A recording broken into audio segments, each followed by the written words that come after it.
অষ্টম শ্রেণীর সুপ্রিয় শিক্ষার্থীবৃন্দ, তোমাদের বাংলা বিষয়ের প্রশ্ন আমাদের হাতে এসে পৌঁছে গেছে। উত্তরপত্রের কাজ চলমান। তোমরা উত্তরপত্রগুলো কিছুক্ষণ পরে পেয়ে যাবে। রাত্রে 10টা বা 10:30 এরকম টাইমে তোমরা অবশ্যই চোখ রাখো আমাদের এই চ্যানেলটিতে।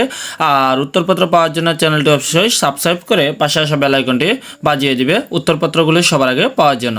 তো এখানে তোমাদের বাংলা বিষয়ের প্রশ্নটি এক নজরে তোমরা দেখে নাও। আমাদের সময়ের স্বল্পতার কারণে সম্পূর্ণ প্রশ্নটি আমরা পড়ব না, শুধুমাত্র তোমাদেরকে প্রশ্নটি দেখিয়ে যাব। এখানে কাজ ক, জোড়ায় আলোচনা করে নিচের কাজগুলো করো। ওইখানে কিছু কাজ দেওয়া আছে, ওইটি তোমরা জোড়ায় আলোচনা করে করার জন্য তোমাদেরকে বলা হয়েছে। তারপরে 2 নম্বরের তালিকা থেকে যে কোনো একটি প্রয়োজন বা সমস্যা নিয়ে দুটি যোগাযোগ নমুনা তৈরি করো, মানে যোগাযোগের দুটি নমুনা তৈরি করার কথা এখানে বলা হয়েছে।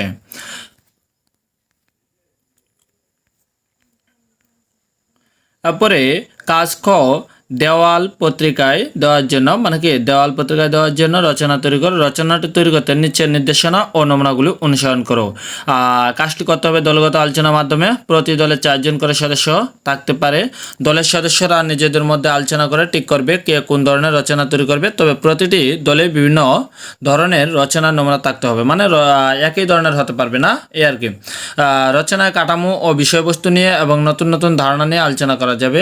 তারপরে নমুনা লেখাটি লেখার আগে দলীয় আলোচনার মাধ্যমে কী কী সিদ্ধান্ত নেওয়া হয়েছে এবং গুরুত্বপূর্ণ বিষয় উঠে এসেছে তা লিখতে হবে।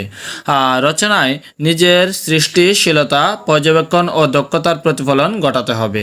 রচনার একটি শিরোনাম দিতে হবে। নিচে কয়েক ধরনের লেখার নমুনা দেওয়া হলো। বিবরণমূলক লেখা, বিদ্যালয়, শ্রেণীকক্ষ, তারপরে স্কুল মাঠ, পাঠাগারের বিবরণ, তারপরে বিশ্লেষণমূলক লেখা দেওয়া আছে, তারপরে তথ্যমূলক লেখা, কল্পনা নির্ভর লেখা। এখানে 1 নম্বর বলছে উপরে যে কোনো একটি ধরন বেছে নিয়ে তোমার বিদ্যালয়ের পরিপ্রেক্ষিতে 200 শব্দের মধ্যে একটি রচনা লেখো।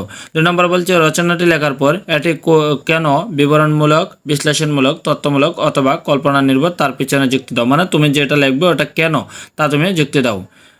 3 নম্বর কাজ, তোমার লেখা উপরের রচনা ভিত্তিতে এককভাবে নিচের কাজগুলি করো। 2টি বাক্যের উদ্দেশ্য, বিধেয়, তারপরে উদ্দেশ্যের প্রসারক ও বিধেয়ের প্রসারক চিহ্নিত করো। যে কোনো 10টি শব্দ অভিধানের বর্ণানুক্রমে সাজাও ইত্যাদি। তো আশা করি তোমরা প্রশ্নটি বুঝতে পেরেছ।